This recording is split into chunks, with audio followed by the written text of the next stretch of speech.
Well, hello, everybody. Welcome back to another episode of HeartBrief, brought to you from outside on a very, very pretty day in Southern Florida. But I wanted to bring you three very exciting new medical articles that I found interesting and clinically relevant to my patient practice.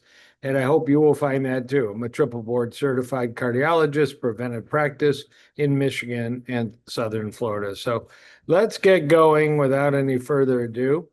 And let's pick the one that got a lot of press all over the place. And that is, I already revealed the key figure in the journal Lancet from the Cholesterol Treatment Trialist Collaboration, say that fast, assessment of adverse effects attributed to statin therapy in product labels, a meta-analysis of double-blind randomized controlled studies. So basically, this group of researchers, many of them had ties to the pharmaceutical industry, but this organization is not funded by the pharmaceutical industry. Cholesterol Treatment Trialist Collaboration. They published many papers. This was just February 5th, 2026. They looked at product labels, all those things that statin labels said could happen as an adverse consequence. And then they dug into 19 double-blind randomized trials of a statin versus placebo, overall 124,000 participants in those trials, 4.5 years of follow-up, very careful reporting to the FDA of consequences, side effects, and the rest. And the figure that they created, a very interesting way to present statistics, is right here. Hopefully you can see that. That is figure one, effect of statin versus placebo on events listed in statin package inserts, subdivided by component parts. And then they analyzed by the studies if these side effects listed in the package inserts actually were more common than placebo. They mentioned in the article that they previously reported that blood sugar rise or actual diabetes and muscle soreness are well-recognized side effects of statins. You can't see it real easily, but on this circle, there is a segment called new onset diabetes, and statistically, the risk ratio, the hazard ratio is over 1.25. There is definitely a rise in blood sugar with statins. Right next to it is the segment called muscle pain or weakness, and it actually was not statistically significant in these studies that it was more common on the statin than placebo. And then if you go over to your right, right about at 1 o'clock on the clock face, it says in small letters hepatobiliary. This is the other measurement that was statistically higher on statin-treated patients than placebo. Abnormal liver enzymes, other liver function test abnormalities.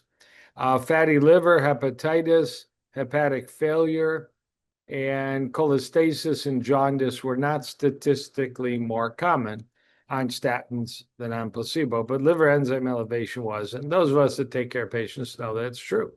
If you look at many of the other measurements, renal and urinary complaints, general disorders and administration site issues, nervous system issues, psychiatric issues, eye issues, ear issues, blood issues, immune issues, skin issues, respiratory issues, gastrointestinal issues, metabolic issues.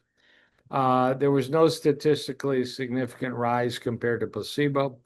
And maybe the one I hear from my patients in terms of reproductive system, erectile dysfunction was actually less common in the statin-treated patients than in the placebo patients. There was a small rise in gynecomastia. Now, I did read one online observer mention weight gain. There is a segment here called weight increased. It was not statistically higher. He pointed out that there was a trend, but it didn't reach statistical significance. So I think this article is helpful as we discuss with patients in a shared responsibility and an open responsibility that these are not drugs with zero side effects. Blood sugar elevation absolutely can happen. I was watching a webinar this week, CME certified webinar from a major university, and everybody they presented was on 80 milligram of a statin.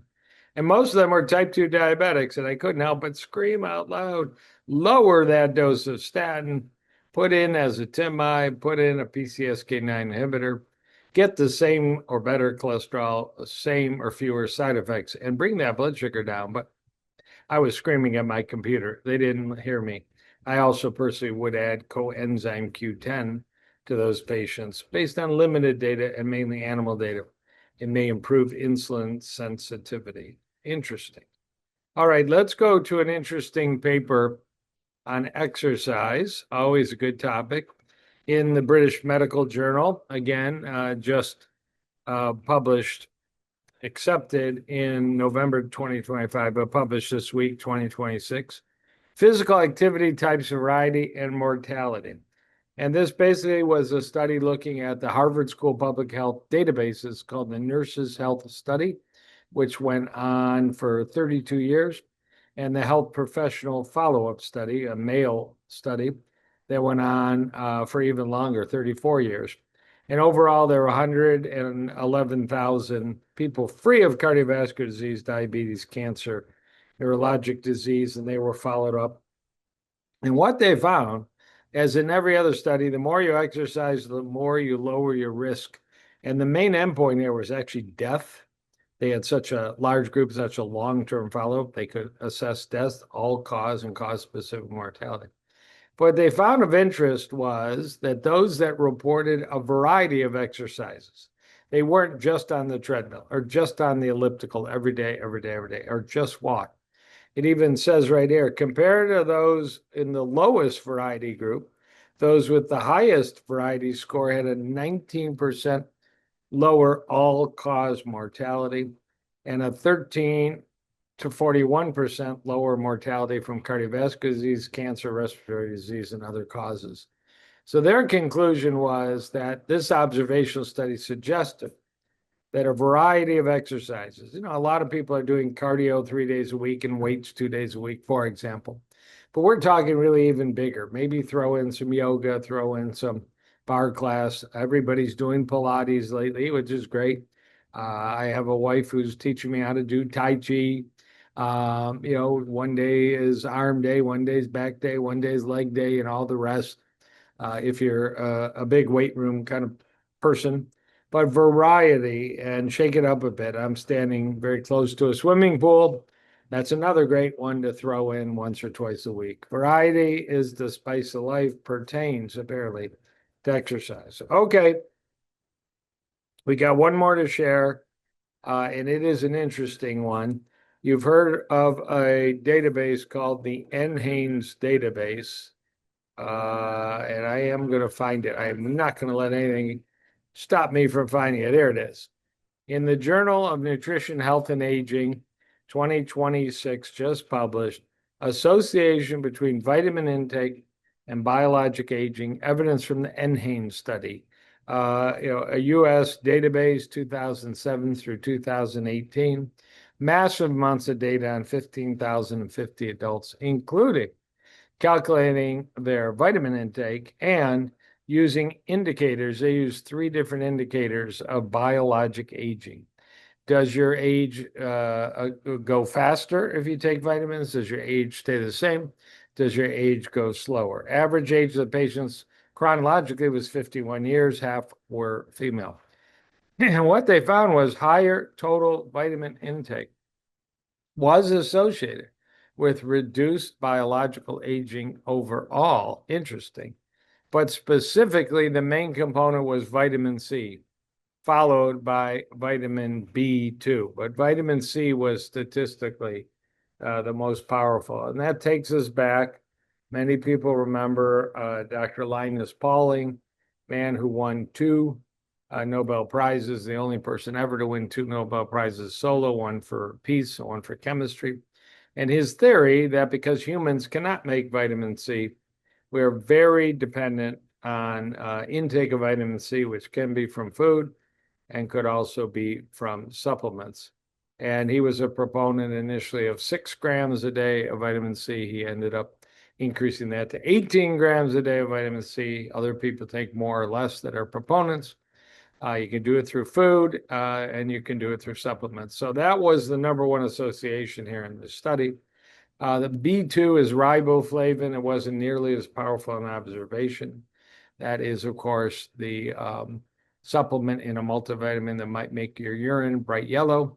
That is slightly expensive urine, but vitamin B2 is a very inexpensive supplement overall. So their conclusion was higher intake of dietary vitamin mixtures was associated with slower biologic aging, with vitamin C as a key protective factor. In my clinic, I have read every book and paper by Linus Pauling. I think there's something to his theory.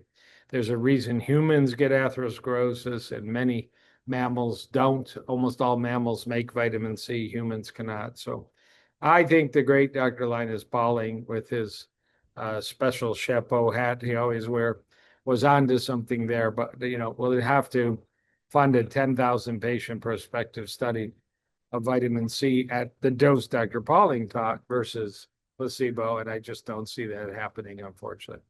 So that is HeartBrief for this week. 3 very interesting articles on statin, on exercise, and on vitamins and biologic aging. We'll bring you some more next week. Have a good, healthy, and safe week.